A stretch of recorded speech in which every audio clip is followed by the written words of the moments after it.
Good evening and welcome back to Cecilia. Thank you for sticking with me, even though I know this section of the book is a bit of a drag. At least I'm finding it a bit of a drag, but I shall try to read it in a way that is entertaining. And don't forget that if you stick with it, you will eventually get to the end and find out what happens, and then we can start the next book, which I have already chosen, incidentally. So, stay with us. Chapter 3. A Confabulation. The next morning, while the family was at breakfast, Belfield, according to his promise, made his visit. A high colour overspread his face as he entered the room, resulting from a sensation of grief at his fallen fortune, and shame at his altered appearance, which, though he endeavoured to cover under an air of gaiety and unconcern, gave an awkwardness to his manners and a visible distress to his countenance.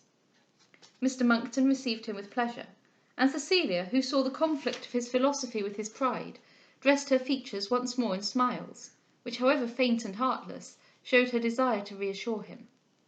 Miss Bennet, as usual, when not called upon by the master or lady of the house, sat as a cipher, and Lady Margaret, always disagreeable and repulsive to the friends of her husband, though she was not now more than commonly ungracious, struck the quick-feeling and irritable Belfield, to wear an air of rude superiority meant to reproach him with his disgrace.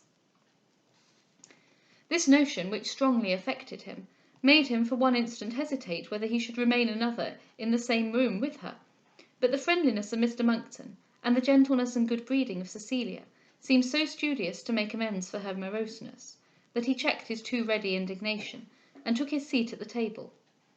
Yet was it some time before he could recover even the assumed vivacity with which this suspected insult had robbed him of, sufficiently to enter into conversation with any appearance of ease or pleasure. But after a while, soothed by the attentions of Cecilia and Mr. Monckton, his uneasiness wore off, and the native spirit and liveliness of his character broke forth with their accustomed energy. "This good company, I hope," said he, addressing himself, however, only to Cecilia, "will not so much mistake the thing as to criticise my dress of this morning, since it is perfectly according to rule, and to rule established from time immemorial. But lest any of you should so much err as to fancy shabby what is only characteristic, I must endeavour to be beforehand with the malice of conjecture, and have the honour to inform you that I am enlisted in the Grub Street regiment of the 3rd story, and under the tattered banner of scribbling volunteers, a race which, if it boasts not the courage of heroes, at least equals them in enmity. This coat, therefore, is merely the uniform of my corps, and you will all, I hope, respect it as emblematic of wit and erudition." "We must at least respect you," said Cecilia, "who thus gaily can sport with it." "Ah, madam," said he more seriously, "it is not from you I ought to look for respect. I must appear to you the most unsteady and coward-hearted of beings. But lately I blushed to see you from poverty, though more worthily employed than when I had been seen by you in affluence. That shame vanished, another equally narrow took its place, and yesterday I blushed again that you detected me in a new pursuit, though I had only quitted my former one from a conviction it was ill chosen. There seems in human nature worthlessness not to be conquered, yet I will struggle with it to the last, and either die in the attempt, or dare seem that which I am, without adding to the miseries of life the sting, the envenomed sting of dastardly false shame." "Your language is wonderfully altered within this 12-month," said Mr. Monckton. "The worthlessness of human nature, the miseries of life, this from you, so lately the champion of human nature, the panegyrist of human life." "Soured by personal disappointment," answered he. "I may perhaps speak with too much acrimony, yet ultimately my opinions have not much changed. Happiness is given to us with more liberality than we are willing to confess. It is judgment only that is dealt us sparingly, and of that we have so little that when felicity is before us we turn to the right or left, or when at the right or left we proceed straight forward. It has been so with me. I have sought it at a distance amidst difficulty and danger, when all that I could wish had been immediately within my grasp." "It must be owned," said Mr. Monckton, "after what you have suffered from this world you will want to defend, there is little reason to wonder at some change in your opinion." "Yet whatever have been my sufferings," he answered, "I have generally been involved in them by my own rashness or caprice. My last enterprise, especially, from which my expectations were highest, was the most ill-judged of any. I considered not how little my way of life had fitted me for the experiment I was making, How irreparably I was enervated by long sedentary habits, and how insufficient for bodily strength was mental resolution. We may fight against partial prejudices, and by spirit and fortitude we may overcome them, but it will not do to war with the general tenor of education. We may blame, despise, regret as we please, but customs long established and habits long indulged assume an empire despotic, though their power is but prescriptive. Opposing them is vain. Nature herself, when forced aside, is not more elastic in her rebound. Will you not, then, said Cecilia, since your experiment has failed, return again to your family, and to the plan of life you formerly settled? You speak of them together, said he with a smile, as if you thought them inseparable, and indeed my own apprehension they would be deemed so, as made me thus fear to see my friends, since I love not resistance, yet cannot again attempt the plan of life they would have me pursue. I have given up my cottage, but my independence is as dear to me as ever, and all that I have gathered from experience is to maintain it by those employments for which my education has fitted me, instead of seeking it injudiciously by the very road for which it has unqualified me. And what is this independence, cried Mr Monckton, which has thus bewitched your imagination? A mere idle dream of romance and enthusiasm, without existence in nature, without possibility in life. In uncivilized countries, or in lawless times, independence for a while may perhaps stalk abroad, but in a regular government 'tis only the vision of a heated brain. One part of a community must inevitably hang upon another, and 'tis a farce to call either independent, when to break the chain by which they are linked would prove destruction to both.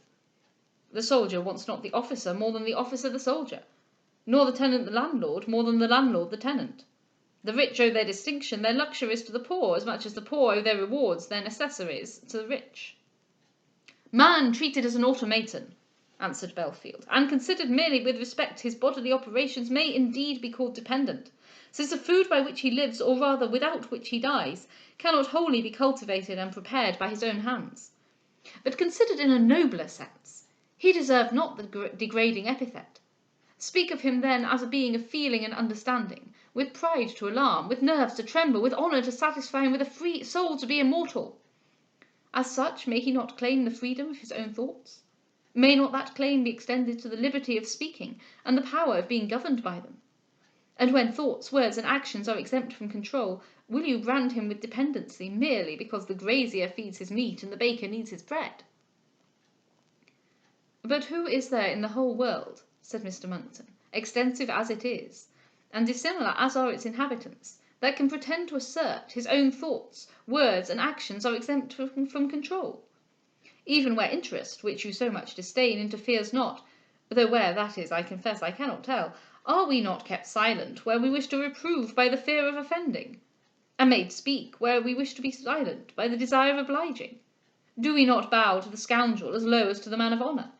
Are we not by mere forms kept standing when tired, made give place to those we despise, and smile to those we hate? Or if we refuse these attentions, are we not regarded as savages and shut out of society? All these, answered Belfield, are so merely matters of ceremony that the concession can neither cost pain to the proud nor give pleasure to the vain. The bow is to the coat, the attention is to the rank, and the fear of offending ought to extend to all mankind.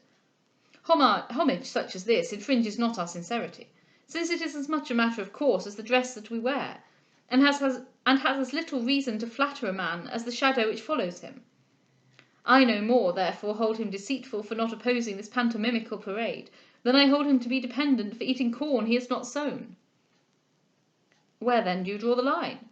And what is the boundary beyond which your independence must not step? I hold that man, cried he with energy, to be independent, who treats the great as the little, and the little as the great, who neither exults in riches nor blushes in poverty, who owes no man a groat, and who spends not a shilling he has not earned. You will not then, indeed, have a very numerous acquaintance, if this is a description of those with whom you purpose to associate. But is it possible you imagine you can live by such notions? Why, the Carthusian in his monastery, who is at least removed from temptation, is not mortified so severely as a man of spirit living in the world who would prescribe himself such rules. Not merely have I prescribed, returned Belfield, I have already put them in practice, and far from finding any penance, I never before found happiness. I have now adopted, though poor, the very plan of life I should have elected if rich. My pleasure, therefore, is become my business, and my business my pleasure." "And is this plan," cried Monckton, "nothing more than turning knight-errant to the booksellers?" "'Tis a knight-errantry," answered Belfield, laughing, "which, however ludicrous it may seem to you, requires more soul and more brains than any other. Our giants may indeed be only windmills, but they must be attacked with as much spirit, and conquered with as much bravery, as any fort in any town, in time of war, should be demolished. And though the siege, I must confess, may be of less national utility, the assailants of the quill have their honour as much at heart as the assailants of the sword." "I suppose, then," said Monckton archly, "if a man wants a biting lampoon, or a handsome panegyric, some newspaper scandal, or a sonnet for a lady—" "No, no," interrupted Belfield. "If you imagine me a hireling scribbler for the purposes of defamation or flattery, you as little know my situation as my character. My subject shall be my own, and my satire shall be general. I would as much disdain to be personal with an anonymous pen, as to attack an unarmed man in the dark with a dagger I had kept concealed." A reply of rallying incredulity was rising to the lips of Mr. Monckton, when, reading in the looks of Cecilia an entire approbation of this sentiment, he checked his desire of ridicule, and exclaimed, "Spoken like a man of honour, and one whose works may profit the world." "From my earliest youth to the present hour," continued Belfield, "literature has been the favourite object of my pursuit, my recreation in leisure, and my hope in employment. My propensity to it, indeed, has been so ungovernable that I may properly call it the source of my several miscarriages throughout life. It was the bars for my preferment, for it gave me a distaste to other studies. It was the cause of my unsteadiness in all my undertakings, because to all I preferred it. It has sunk me to distress, it has involved me in difficulties, it has brought me to the brink of ruin by making me neglect the means of living, yet never till now did I discern it might itself be my support." "I am heartily glad, sir," said Cecilia, "your various enterprises and struggles have at length ended in a project which promises you much satisfaction. But you will surely suffer your sister and your mother to partake of it, for who is there that your prosperity will make so happy?" "You do them infinite honour, madam, by taking any interest in their affairs. But to own to you the truth, what to me appears prosperity will to them wear another aspect. They have looked forward to my elevation with expectations the most improbable, and thought everything within my grasp with a simplicity incredible. But though their hopes were absurd, I am pained by their disappointment, and I have not courage to meet their tears, which I am sure will not be spared when they see me." "'Tis from tenderness, then," said Cecilia, half smiling, "that you are cruel, and from affection to your friends that you make them believe you have forgotten them." There was a delicacy in this reproach exactly suited to work upon Belfield, who, feeling it with quickness, started up and cried, "I believe I am wrong. I will go to them this moment." Cecilia felt eager to second the generous impulse, but Mr. Monckton, laughing at his impetuosity, insisted he should first finish his breakfast. "Your friends," said Cecilia, "can have no mortification so hard to bear as your voluntary absence, and if they see you are happy, they will soon be reconciled to whatever situation you may choose." "Happy!" repeated he with animation. "Oh, I am in paradise! I am come from a region in the first rude state of nature to civilization and refinement. The life I led at the cottage was the life of a savage. No intercourse with society, no consolation from books, my mind locked up, every source of dried of intellectual delight, and no enjoyment in my power but from sleep and from food. Weary of an existence which thus levelled me with a brute, I grew ashamed of the approximation, and listening to the remonstrance of my understanding, I gave up the precipitate plan, to pursue one more consonant to reason. I came to town, hired a room, and sent for pen, ink, and paper. What I have written are trifles, but the bookseller has not rejected them. I was settled, therefore, in a moment, and comparing my new occupation with that I had just quitted, I seemed exalted on the sudden from a mere creature of instinct to a rational and an intelligent being. But when I first opened a book, after so long an abstinence from all mental nourishment, oh, it was rapture!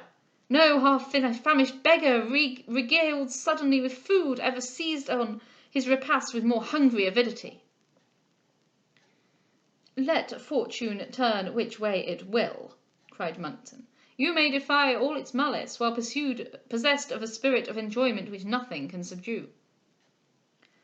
"But were you not, sir," said Cecilia, "as great an enthusiast the other day for your cottage and for labour?" "I was, madam, but there my philosophy was erroneous. In my ardour to fly from meanness and from dependence, I thought in labour and retirement I should find freedom and happiness. But I forgot that my body was not seasoned for such work, and considered not that a mind which had once been opened by knowledge could ill endure the contraction of dark and perpetual ignorance. The approach, however, of winter brought me acquainted with my mistake. It grew cold, it grew bleak. Little guarded against the inclemency of the weather, I felt its severity in every limb, and missed 1,000 indulgences which in possession I had never valued.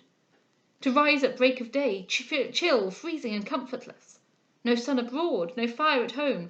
To go out in all weather to work, that work rough, coarse, and laborious. Unused to such hardships, I found I could not bear them, and however unwillingly was compelled to relinquish the attempt." Breakfast now being over, he again arose to take leave. "You are going then, sir," said Cecilia, "immediately to your friends?" "No, madam," answered he, hesitating, "not just this moment. To-morrow morning, perhaps, but it is now late, and I have business for the rest of the day." "Ah, Mr. Monckton," cried Cecilia, "what mischief have you done by occasioning this delay?" "This goodness, madam," said Belfield, "my sister can never sufficiently acknowledge. But I will own, that though just now in a warm moment I felt eager to present myself to her and my mother, I rather wish, now I am cooler, to be saved the pain of telling them in person my situation. I mean therefore first to write to them." "You will not fail then to see them to-morrow?" "Certainly, I think not." "Nay, but certainly you must not, for I shall call upon them to-day, and assure them they may expect you. Can I soften your talk of writing by giving them any message from you?" "Ah, madam, have a care," cried he. "This condescension to a poor author may be more dangerous than you have any suspicion, and before you have power to help yourself, you may see your name prefixed to the dedication of some trumpery pamphlet." "I will run," cried she, "all risks. Remember, therefore, you will be responsible for the performance of my promise." "I will be sure," answered he, "not to forget what reflects so much honour upon myself." Cecilia was satisfied by this assent, and he then went away. "A strange flighty creature," cried Mr. Monckton, "yet of uncommon capacity and full of genius. Were he less imaginative, wild, and eccentric, he has abilities for any station, and might fix and distinguish himself almost wherever he pleased." "I knew not," said Cecilia, "the full worth of steadiness and prudence till I knew this young man, for he has everything else. Talents the most striking, a love of virtue the most elevated, and manners the most pleasing. Yet wanting steadiness and prudence, he can neither act with consistency nor prosper with continuance." "He is well enough," said Lady Margaret, who had heard the whole argument in sullen taciturnity. "He is well enough, I say, and there comes no good from young women's being so difficult." Cecilia, offended by a speech which implied a rude desire to dispose of her, went upstairs to her own room, and Mr. Monckton, always enraged when young men and Cecilia were alluded to in the same sentence, retired to his library. She then ordered a chair, and went to Portland Street to fulfil what she had offered to Belfield, and to revive his mother and sister by the pleasure of the promised interview. She found them together, and her intelligence being of equal consequence to both, she did not now repine at the presence of Mrs. Belfield. She made her communication with the most cautious attention to their characters, softening the ill she had to relate with respect to Belfield's present way of living, by endeavouring to awaken affection and joy from the prospect of the approaching meeting. She counselled them as much as possible to restrain their chagrin at his misfortunes, which he would but construe into reproach of his ill management, and she represented that when once he was restored to his family, he might almost imperceptibly be led into some less wild and more profitable scheme of business. When she had told all she thought proper to relate, kindly interspersing her account with the best advice and best comfort she could suggest, she made an end of her visit, for the affliction of Mrs. Belfield upon hearing the actual situation of her son was so clamorous and unappeasable, that, little wondering at Belfield's want of courage to encounter it, and having no opportunity in such a storm to console the soft Henrietta, whose tears flowed abundantly that her brother should be thus fallen, she only promised before she left town to see her again, and beseeching Mrs. Belfield to moderate her concern, was glad to leave the house, where her presence had no power to quiet their distress. She passed the rest of the day in sad reflection upon the meeting she was herself to have the next morning with Mr. Delvile. She wished ardently to know whether his son was gone abroad, and whether Mrs. Delvile was recovered, whose health in her own letter was mentioned in terms the most melancholy. Yet neither of these inquiries could she even think of making, since reasonably, without them, apprehensive of some reproach. I confess I am tired of Belfield, and tired of Mr. Albany, and tired of everything that does not directly advance Cecilia's plot, and I miss Delvile. Well, we continue, and I suppose it helps when imagining the scenes such as we've just read to remember that I have cast Dev Patel as Mr. Belfield. And if you don't know what Dev Patel looks like, I'm sure you will enjoy finding out by the use of Google. Have a good evening.